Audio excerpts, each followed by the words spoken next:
What is up, guys? Johnny Chase here. Welcome back to the club, and it's time again to talk ROM hacks. That's right, back again with 5 more ROM hacks I think you guys should check out. You know the drill. I cover these games in quite detail. Click that little iCard up there if you want to watch the playlist for games that I've already covered. And if there are any that I haven't covered, please leave them in the comments below. I do read the comments, and I will get to these games eventually. There's a lot going on right now. So criteria, these are modifications of pre-existing games that can be played on emulator, and in some cases, flashcards on your home consoles. So not looking at executables or fan projects. I have a separate playlist and separate videos for those games. And of course, as always, be sure to like, comment, subscribe, hit the bell notification, do all those things YouTube wants us to do to spread the word about these games. And I'll keep making more of these videos. So first one is a little bit of a quickie. This one isn't a massive undertaking of a game or a ROM hack. This is something like quality of life improvements and also a new perspective in which to view it. This is Super Metroid Redux widescreen edition. So I never knew that there was a specific emulator you could use and specific ROMs that people have been making that will put certain Super Nintendo games in widescreen. So they'll just, expand the pixels out to 16:9 and fill everything out to a modern display. So that's pretty cool. Now, the cool thing with the Super Metroid Redux is that it just does a lot of quality of life enhancements. They're like, you can skip the opening cutscene, you can skip the fanfare every time you pick up a missile or super missile. Like, I don't need to hear the sound every single time I pick it up. So it kind of comes into line with, future 2D Metroid games like Fusion and Zero Mission, where you get the fanfare for picking up the item the first time, but then after that, it'll just continue on. And you can actually skip it for bigger items as well. However, there's a little bit of a glitch, so it will continue to play the song. You can continue on, but as soon as you go through a door, you have to wait for that song to stop playing before it loads into the next map. So that's kind of weird. They've also done some stuff to speed up everything, like transitions between door rooms is faster. The elevators are a lot faster as well. And one of the cool things is that they've actually implemented how missiles and bombs work to compare to how they were on the GBA. So on GBA, because of the limited buttons, they had missiles mapped to holding down the right trigger or R button. So in this instance, it's the same thing. So if you want regular missiles, hold down the R button to open them up. You don't have to hit the select, you just select the missiles. So that way they've also remapped some other stuff. So there's an auto run feature. They map the X-ray scope to X as soon as you get it. So yeah, this mod doesn't really reinvent the wheel. It doesn't do anything super crazy with Super Metroid like other ROM hacks that are out there. But if you want just a brand new, unique way of playing Super Metroid with some quality of life hacks, go check out the Super Metroid Redux version with widescreen. So again, here's another one that slightly tweaks some stuff, but also majorly tweaks some stuff as well. And one that I really should have included in my last video talking about ROM hacks that you can play to celebrate the 40th anniversary of Super Mario Brothers, but this one actually celebrates the specific game. This one is Super Mario World 30th Anniversary Edition. So what the modders have done with this is made it more in line with the GBA ports of the Super Mario Advance series. So there's the opening cutscene with them on Dinosaur Island, flying around the capes, and Princess Peach gone missing. They've redrawn the sprites for Peach and Luigi on there, so it's more in line with how Luigi looked in the Super Mario All-Stars plus Super Mario World Kart that came out shortly after the Super Mario All-Stars Kart that came out, just to kind of keep, Mario and Luigi looking as close as possible. But on this one, there's like an easier difficulty. So if we all remember Mario World, if you had the Super Leaf or the Fire Flower, if you got hit, you just went back to Small Mario. So just going back to what it was in regular Super Mario Brothers. But in this, they've changed it up so that if you get hit, you just go back down to Super Mario and then back to Small Mario after that. There is a hard mode that you can do, and it's pretty funny. You have to go to Yoshi's house, pause the game or hit this little block and then input the Konami code to put it onto hard mode. And trying to trick your brain into doing it in reverse to flip it back to normal mode, that's pretty interesting as well. So not too much has changed. They did up the graphics a little bit. It does use one of the future processing chips that most SNES carts use. I believe it's like the MA1 chip that was used in Super Mario RPG and Kirby Superstar. So they warn you at the beginning that this ROM may not work on all flash cards or all emulators, so play at your own risk, and there may be some graphical glitches. I didn't notice anything during the brief time I've actually played this ROM hack. But you can also notice too, like in the background, like backgrounds look a little bit more detailed. They use a little bit more of the color palette in this ROM hack. Going from normal to hard, I thought it was actually going to do the whole transition from big Mario to small Mario, or use the superpower back down to small Mario. Didn't do that. What it did do is put a whole ton of extra enemies on screen. And it goes up to the point where, like, even me being a Mario semi-pro, I'm not, a speedrunner or anything, but it was getting kind of tough out there. And some of the things like the little nuances I noticed is that for some reason now, like, they changed up the first fortress. Like, there's like some pits in there never even recognized, but that's due to the fact that Yoshi can go into the fortresses now with you. I don't recall that ever happening in Advance 2 Super Mario World on the GBA. It's been a long time since I've actually played through that version of the game. I'll have to go back and check for myself. If that's the case, please correct me in the comments. But yeah, like, if again you just want, like, a little bit of a graphical upgrade and some new changes and challenges to Super Mario World, I think you guys will thoroughly enjoy this. This, again, the Super Mario World 30th Anniversary Edition. Not to be confused with one that's floating out there called Super Mario World Redone, which I will get to next time. So stay tuned for that. But yeah, if you just want slight tweaks in quality of life and new ways of playing Super Mario World, go check out the 30th Anniversary Edition. And keeping the Mario train going, let's take a look at another one. This one's going to be on the NES, and it's a ROM hack of Mario 3. You know me, I love me my Super Mario 3 ROM hacks. And this one is titled Mario Adventure 3. Now, is there a 2? I honestly haven't done the research to look into that.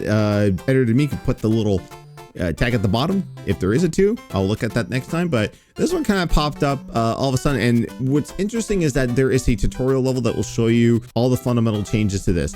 First off, Mario gains experience. Mario has an O2 meter. Mario has changes to the fire flower. There's an ice flower. There's a ninja suit where you can cling to walls and throw ninja stars at people. The frog suit actually has a little bit of invincibility if you do double taps. There are double taps for other things. I don't know if it's called, it's a foxtail. It's a different type of leaf that comes out. It's not the super leaf that turns into Raccoon Mario, but it turns you into a fox that you can't float.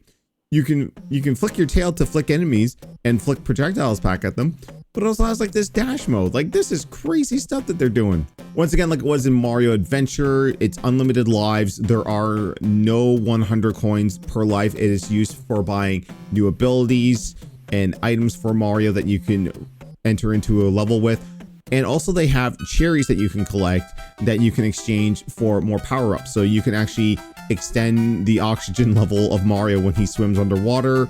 You can use it to actually increase the amount of hits you can take. So in this one, it is like the Super Mario Brothers. If you have a 2-level power-up, like the frog suit or the raccoon suit, if you get hit, you go back to small Mario. But you can collect enough cherries to exchange that at a Toad house, and then you can get that extra hit. So you just go to big Mario and then back to small Mario. I don't know how many levels are in this, but these level designs are like pretty unique. There's a lot of Mario 2 stuff in here again, going back to how it was in 3 Mix, where like it is crazy the amount of mileage you can get out of Mario 3 and create such brand new mechanics that no other Nintendo employee has, I think, ever thought of that you could put into future Mario games. Like, for example, there are parts of the level where you cannot access the water because it's covered with ice. And to that extent, like, you can't jump out high enough out of the water to get up there. So you have to like use the ice flower to freeze the water to gain a platform. Also, too, like the Hammer Brothers suit has a ground pound that will allow you to break bricks underneath yourself. And what's interesting too is that there's no like level cutoff like other Mario games. There is no exit stage right, grab the card and go on, or like I show in Mario 3 Mix, grabbing the flagpole and moving on. There are like poisonous mushrooms that you have to stomp on, and that ends the level. And there's also power stars you can collect, like the power coins in, officially licensed Nintendo Mario games, like there's a whole lot of meat and potatoes with this game that I haven't even scratched the surface on, and I'm only on the first world.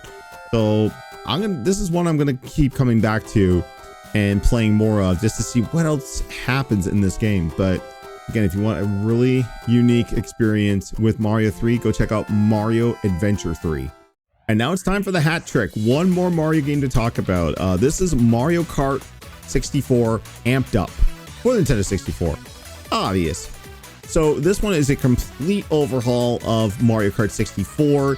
The original tracks are in here, the original characters are on here, but also they've added in brand new tracks, music, battle modes, and also they've replaced the 2D sprites with 3D models. So if you didn't want to play the game with the 2D sprites, you know, faux 3D that they were doing originally, there's full-on 3D sprites with this.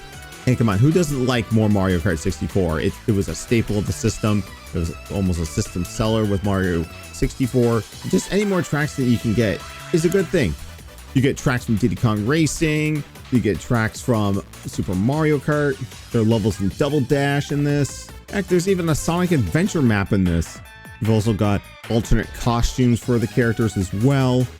A lot of love and care went into this ROM. And here's the funny thing. When I initially started putting this in for footage for this episode, they just come up with a new update. So this game is consistently getting updated with new patches and new characters and new tracks.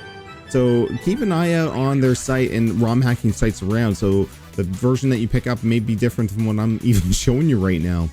But yeah, the new tracks are a ton of fun, and I think you guys will enjoy it as well. So it is Mario Kart 64 amped up. Go check it out. And finally, we're going to end this episode with a Genesis ROM hack. I haven't done a whole lot of these, but I really should, because there's a lot, especially in the Streets of Rage community. And this one is not a 100% overhaul, because there's still elements from the original game on there. But if you didn't know Streets of Rage existed, you would swear that this is another one in this series. So this is Teenage Mutant Ninja Turtles Shredder's Revenge.